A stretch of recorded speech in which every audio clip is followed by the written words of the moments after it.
I remember the moment it sank in, the one that made my chest tighten and my hands go clammy. My sister, Rachel, had called me on a Monday evening, her voice clipped, full of that irritating certainty she always wore like a crown. "Hey, just so you know, we finalized the guest list," she said, pausing in that way that immediately signaled I wasn't included.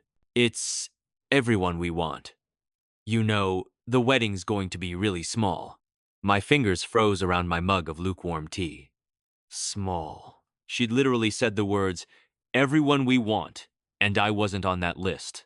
I should have expected it. Rachel had always been territorial, dramatic, controlling, but hearing it out loud felt like a punch I wasn't ready for. I sank onto the edge of the couch, the living room suddenly too quiet, the hum of the refrigerator loud in the silence. My thoughts spiraled. Why didn't I matter? Was it the years of being the responsible one that made her resentful?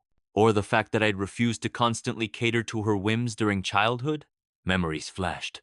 Her stealing the spotlight at every family dinner, every birthday, every achievement, always ensuring I felt small in comparison. And now, even my presence on what was supposed to be one of the most important days of her life didn't matter. I wasn't just uninvited, I was invisible. I texted Mom first, the words trembling on my screen before I sent them. "Did Rachel include me in the wedding?" Her reply came instantly, a cautious sort of tiptoeing. "She didn't say no, but she also didn't mention you. I think it's going to be very small." My stomach sank further. Even Mom, who usually tried to mediate, wasn't willing to tell me the truth outright. My hands gripped the phone tighter. That familiar, hollow ache of being disregarded washed over me. The same one I had felt countless times in my life whenever I tried to assert myself and was dismissed or ignored. Over the next few days, I watched as family updates trickled in wedding planners, posting on social media, group chats filled with giddy excitement, photos of dresses, seating charts, invitations being stamped and mailed. Every image, every post, felt like a reminder of my exclusion. My internal dialogue was relentless. Why does she get to choose who belongs and who doesn't? I thought. Why am I always on the outside? Always the one left waiting for a place that was never mine. My chest ached with a mix of hurt and anger. My body tense in the evenings, insomnia creeping in, thoughts looping endlessly around betrayal and injustice. When I confronted Rachel directly, trying to keep my voice steady, she waved it off with that signature smirk, the one I had hated for years. "It's nothing personal," she said, as if erasing me from her wedding could ever be neutral. "We just wanted a really intimate gathering." Her words landed with the weight of sandbags on my shoulders. "Nothing personal," she said. Of course it's personal. It always was. I had spent years navigating her moods, her plans, her whims, and now she was telling me it wasn't personal while ensuring I had zero part in one of the most significant moments of her life.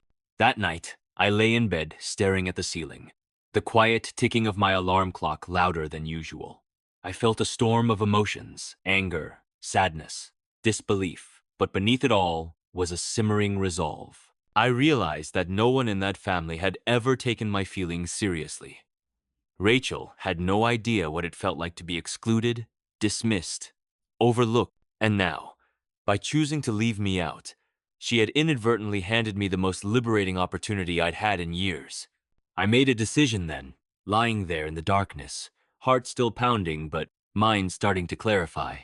I wasn't going to grovel. I wasn't going to beg. And I certainly wasn't going to let her drama dictate my happiness. She wanted me absent? Fine. I would be absent, but on my own terms.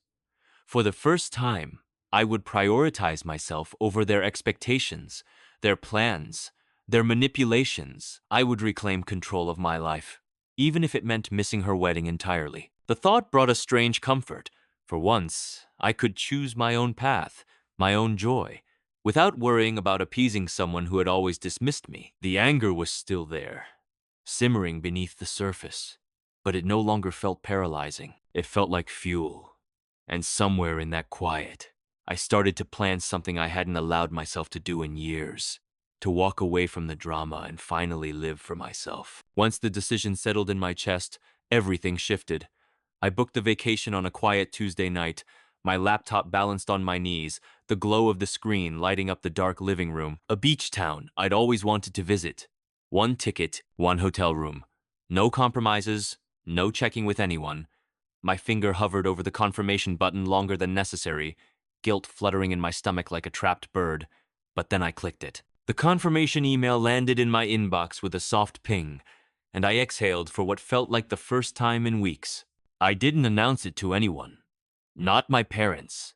Not my sister. I packed slowly, deliberately, folding clothes while replaying Rachel's voice in my head saying, "It's nothing personal." Every time the words echoed, I felt the same tight burn behind my eyes, but it dulled a little more with each repetition. This wasn't about proving anything to her. This was about reclaiming something I'd let slip away for too long, my sense of worth. As I zipped my suitcase, I realized how often I had rearranged my life around family events, where I felt unwanted anyway. This time, I chose myself. The airport smelled like coffee and recycled air, and the sound of rolling luggage felt oddly comforting. I sat at my gate, watching families huddle together, couples whispering, strangers passing without expectation. No one here knew me as Rachel's sibling. No one expected anything from me. When the plane lifted off, my stomach dropped, not from fear, but from relief. The city shrank beneath the clouds, and with it, the constant pressure of trying to belong somewhere that never made space for me.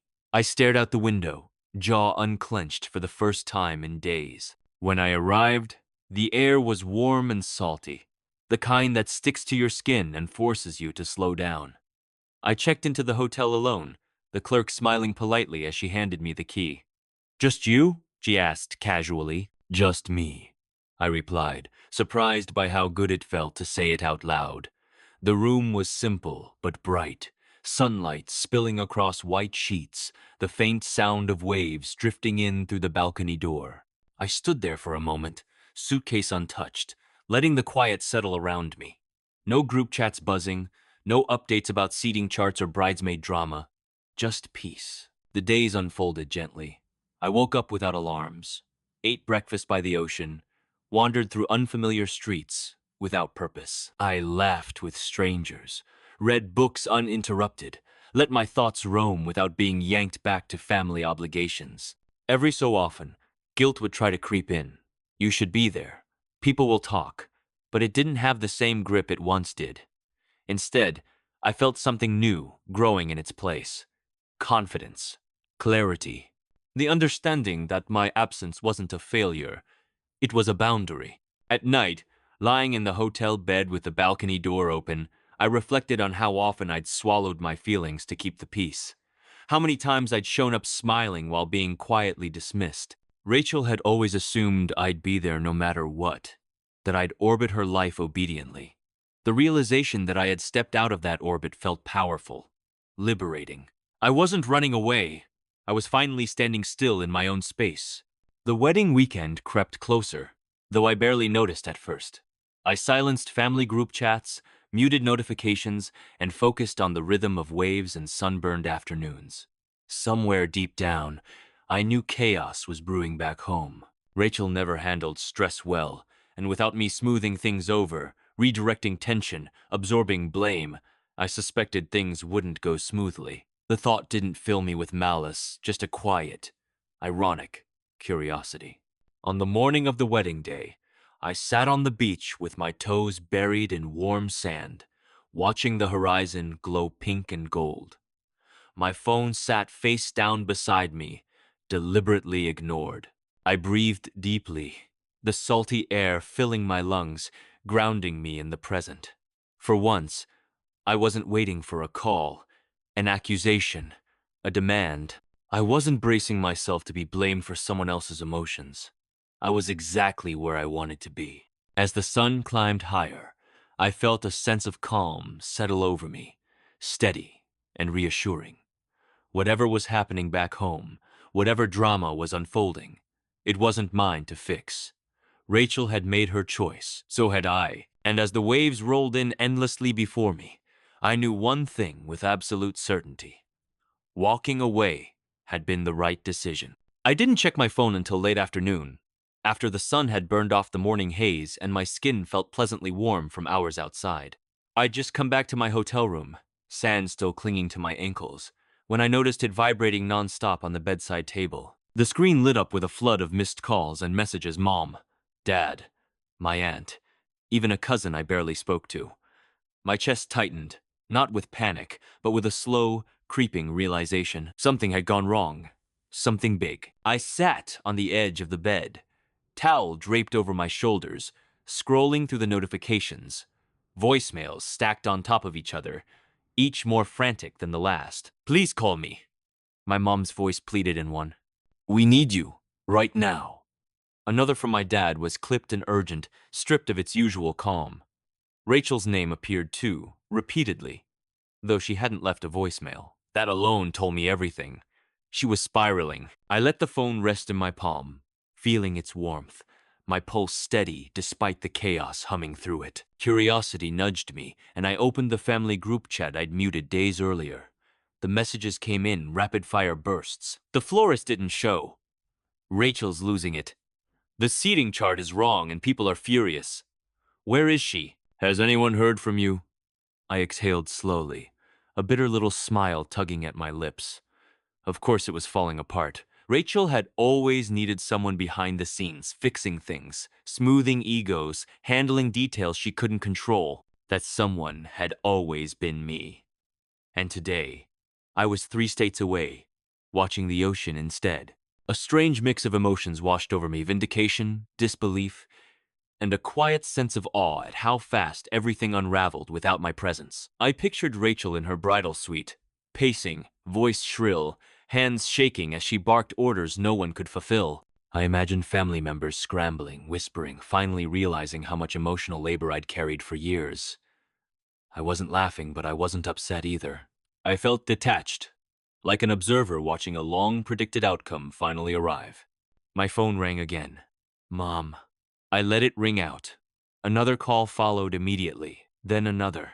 Each vibration felt less urgent than the last, as if the device itself was growing tired of their desperation. I lay back on the bed, staring at the ceiling fan spinning lazily overhead, my thoughts sharp and clear. For once, I wasn't the emergency contact. I wasn't the fixer. I wasn't the one sacrificing my peace to maintain theirs. Eventually, curiosity nudged me to listen to one voicemail. My mom's voice cracked through the speaker, strained and emotional. Please, she said, barely holding it together. Rachel needs you. Everything is going wrong. We didn't realize. Her words trailed off into a shaky breath. I stopped the playback before she could finish. That was enough. The apology, half-formed and too late, sat heavy in my chest. But it didn't move me the way it once would have. I walked out onto the balcony, the sound of waves rushing up to meet me.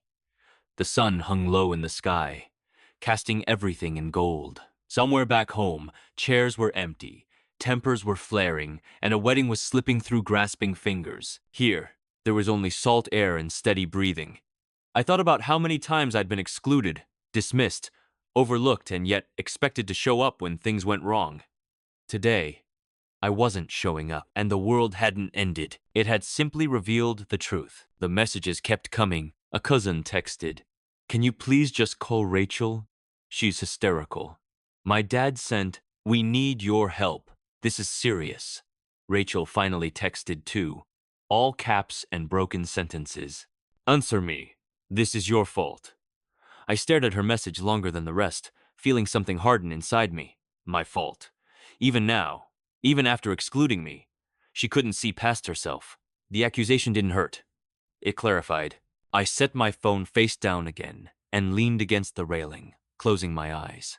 I knew this was the moment that would define everything going forward. I could step back into the chaos, rescue them, restore the balance they'd always relied on, or I could stay right where I was, honoring the boundary I'd finally drawn. The tension sat heavy in my chest, but beneath it was something solid and grounding. Resolve. As the sky deepened into orange and purple, I made my decision without drama, without anger. I wasn't going to intervene. Not today. Not ever in the same way again. They were finally feeling the weight of my absence. and for the first time in my life, I wasn't going to lighten that load for them. I watched the sun dip below the horizon, my phone silent beside me, knowing that the real fallout was only just beginning. The phone didn't stay silent for long after sunset, and eventually I answered, not out of guilt, but out of certainty. It was my father. His voice was tight, clipped, nothing like the steady calm I'd grown up with.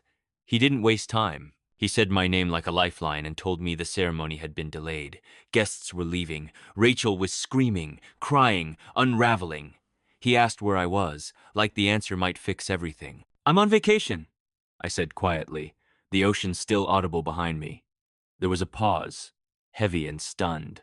He exhaled sharply and lowered his voice, as if shame had finally caught up. He said they needed me, that Rachel was demanding I come back, that things had spiraled without my help. I stared at the dark horizon while he talked, feeling the old instinct to rescue rise, then settle. I told him I wasn't coming. That's when the calls multiplied. My aunt begged. My cousin tried guilt. My mother cried openly, saying she hadn't realized how much I did, how important I was. Each voice carried panic, regret, and urgency, but not one carried accountability. No one said sorry for excluding me. No one admitted they'd assumed I'd show up anyway. I felt strangely calm as I listened, my heart steady, my breath even. The decision already made long before this moment arrived. Rachel finally called. I answered because I wanted to hear it for myself. She was hysterical, her voice hoarse and cracking, words tumbling over each other. She accused me of ruining her wedding, of abandoning her, of being selfish. I waited until she ran out of breath. Then I spoke. I reminded her she hadn't wanted me there. I reminded her she'd made that choice loudly and clearly. The silence afterward was sharp and unfamiliar. "You're doing this on purpose," she said finally, her voice small now. I shook my head even though she couldn't see it. "No," I said. "I'm just not fixing it anymore." That seemed to break something in her. She started crying again, but it sounded different this time, stripped of entitlement. She asked me to come anyway, said she needed me. I told her I was unavailable. When the call ended, I felt something release inside me, like a clenched muscle finally letting go. I hadn't yelled. I hadn't insulted her. I hadn't demanded an apology. I'd simply told the truth and held the line. The power shift was undeniable. For years, my presence had been assumed, exploited, relied upon without appreciation. Now, my absence was undeniable, and they were drowning in it. I sat on the balcony for a long time after that, phone dark, the sound of waves steady and grounding. Somewhere far away, a wedding was collapsing under the weight of expectations and unspoken dependencies. Here, I felt light. I felt justified. Not because they were suffering, but because I wasn't sacrificing myself anymore. Their chaos was no longer my responsibility to manage or absorb. That night, I slept deeply, without dreams of obligation or guilt. I woke up knowing something fundamental had changed. They would remember this day forever, the day they excluded me and still expected me to save them, the day they learned what happens when the person they underestimated finally chooses themselves. The morning after the wedding that never really happened, I woke up before my alarm, sunlight spilling across the hotel room in soft, forgiving bands. For a few seconds, I forgot everything. Then it came back not with dread, but with clarity. The missed calls, the accusations, the realization that I had finally stopped playing my assigned role. I stretched slowly, listening to the quiet hum of the world outside, and felt something settle deep in my chest. Peace. My phone was still face down where I'd left it. When I finally picked it up, there were messages waiting, but fewer than before. The panic had burned itself out. What remained were subdued apologies, carefully worded reflections, and a few awkward attempts at normalcy. My mom sent a long text about how she never meant for things to turn out this way. My dad admitted they'd taken me for granted. Rachel sent nothing. That silence spoke louder than anything she could have said. Over the next few days, details filtered in. Guests had left early. The ceremony was rushed and tense. Photos showed stiff smiles and red eyes. Friends whispered about the chaos, the screaming, the visible cracks. No one said my name out loud, but I knew it hovered in the background of every conversation. The unspoken truth was clear. My absence had mattered, more than they ever expected. I walked the beach that evening, the sand cool under my feet, waves brushing close enough to kiss my ankles. I thought about how long I'd been cast as the dependable one, the emotional glue, the invisible support beam holding everything together. No one notices a support beam until it's gone. And when it disappears, the structure reveals how fragile it always was. That wasn't my fault. It never had been. When I finally returned home, life didn't snap back to the way it was. Family gatherings were quieter. Conversations were more careful. I noticed how people looked at me differently now, with a mix of respect and uncertainty. They no longer assumed my availability. They asked instead of demanded. And when I said no, they listened. That change alone was worth everything I'd endured. Rachel and I spoke weeks later, briefly.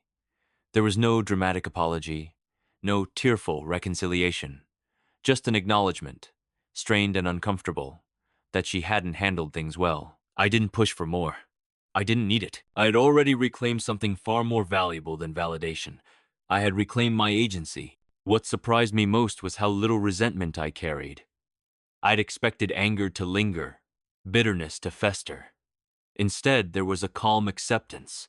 They had shown me exactly who they were, and I had finally believed them. In return, I had shown them who I was, without their expectations weighing me down. The balance had shifted permanently. Sometimes, people ask if I regret missing my sister's wedding. I don't.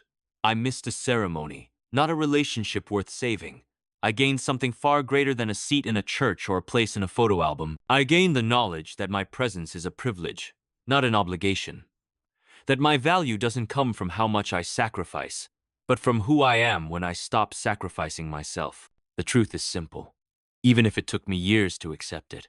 Being excluded hurt. Being overlooked hurt. But walking away healed me in ways staying never could have. My family learned a hard lesson about assumptions and entitlement. I learned a better one about self-respect.